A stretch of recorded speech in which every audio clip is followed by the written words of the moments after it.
Good afternoon, everyone. And first of all, thanks so much to the organizers for this wonderful event and for the opportunity to present our work. Can everyone hear me? Okay, great. My name is Sucheta. I'm a physician scientist at the Brown Cancer Center and the University of Louisville, and our project and our studies intend to inhibit tumor growth by inhibiting their glucose metabolism. So, as I probably don't need to tell anybody in this room, cancer is still a huge problem. It causes huge amounts of morbidity and mortality all the world over. And even though there are novel agents that have been developed that have improved outcomes, there are a lot of patients who still can't access those because they don't have the correct mutation. And a lot of them actually develop resistance after some time as well. So there's still this massive and unmet clinical need for therapeutics that will both be very effective and perhaps hit more universally, larger numbers of cancers. So what we're interested in is their glucose metabolism. Now, a behavior that's very common to almost all cancers is a high glucose uptake. And it's something that we see over and over again and very consistently by PET scans, because PET scans use a radioactive fluorodeoxyglucose, which is injected. And as you can see in these tumors, the pointer is not quite, well, anyway, breast tumors and this non-small cell lung cancer tumor. The tumors, which are the things pointed to with the red arrows, take up way more glucose, up to 10 times plus more glucose than the normal tissues around it. Now, what do cancers use that sugar for? They break down the sugar by glycolysis to produce energy and to produce biosynthetic intermediates to make new cells and to enable their rapid growth. This is the glycolytic pathway over here on the left side. An important enzyme in this pathway is the one that's in blue, the PFK1. Now, PFK1 is an important and key rate-limiting enzyme in this pathway. And there's a group of enzymes called the PFKFBs. I'm sorry, that's quite a mouthful. Which play an important role in glycolysis because they produce a product called fructose 2,6-bisphosphate, which it turns out actually overrides any inhibition that's caused on PFK1 and allowing glycolysis in a sense to be supercharged and to go forward despite the cell saying, we actually have enough to get going with. So the PFK-FB enzymes therefore play a critical role in glycolytic regulation. Now, of this family of 4 enzymes, what we found is that the PFK-FP4 enzyme is a key regulator in glycolysis. PFK-FP4 is highly expressed in tumors compared to normal tissues, as you can see by these N being normal tissue, T being tumors, there's high expression of this isoform. It's also induced by hypoxia, which makes it important in the tumor microenvironment, which is a very hypoxic one. And we found that when we knock down PFK-FP4, it decreases glycolysis, it decreases cell proliferation, and it decreases in vivo tumor growth in mice.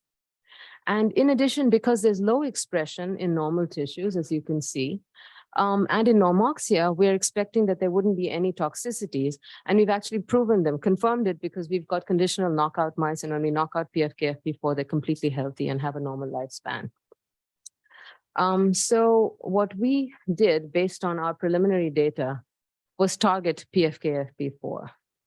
What we did was conduct a virtual screen of a series of compounds which fit into the active site, the F6P binding pocket of PFK-FP4.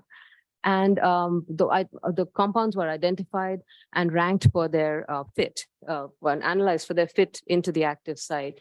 And we picked the best 30 of these, and actually the ones that we could find out on the market or that could be made for us as well, and tested them and came up with a first-in-class inhibitor of PFK-FP4 termed 5-MPN.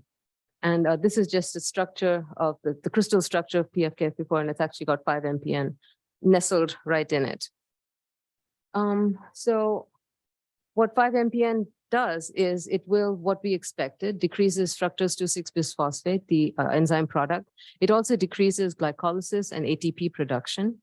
It also decreases proliferation selectively in multiple types of cancer: lung, breast, prostate, melanoma, Also in other tumors that aren't shown here, lymphoma, leukemia, and actually a bunch of other tumors that I haven't even shown here, and doesn't affect normal tissues. It's sort of like it virtually leaves them unaffected. These are normal bronchial epithelial cells that we used as a control.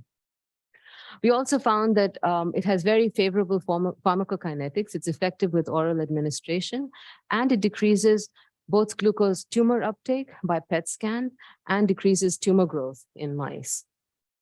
So based off of this, what we've done is now optimize the 5-MPN. And it's gone through about 4 rounds of iterative optimization to make a series of analogs. And all of these analogs are more potent, selective, and orally bioavailable.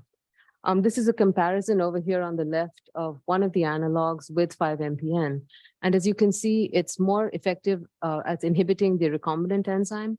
It also has far greater effects on cell viability. The IC50 goes down by about 10-fold.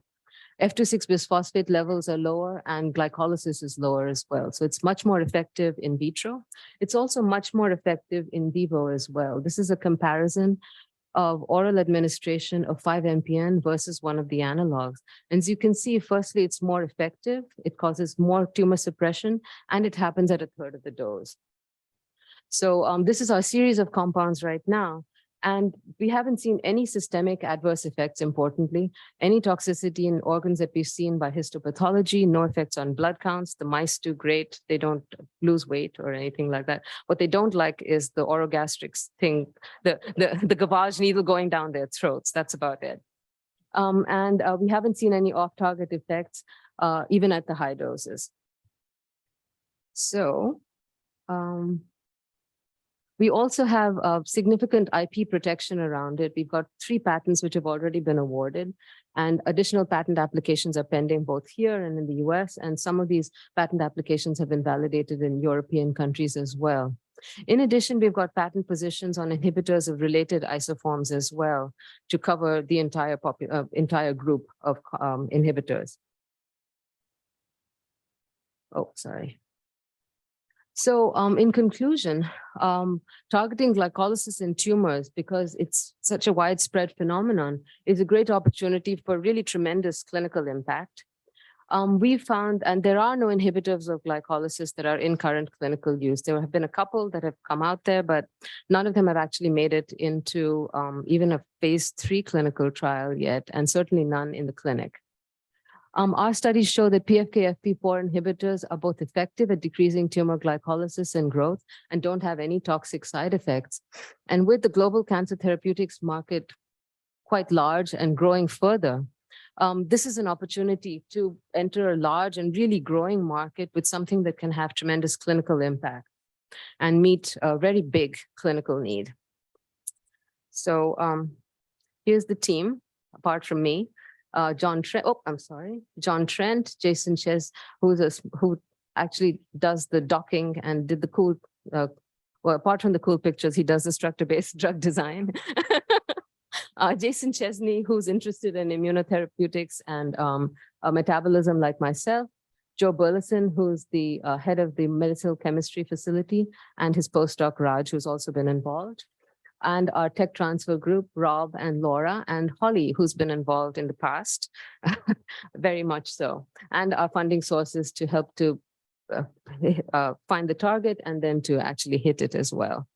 So I'm done. So if anyone has any questions, thank you for your attention. Questions? Yeah.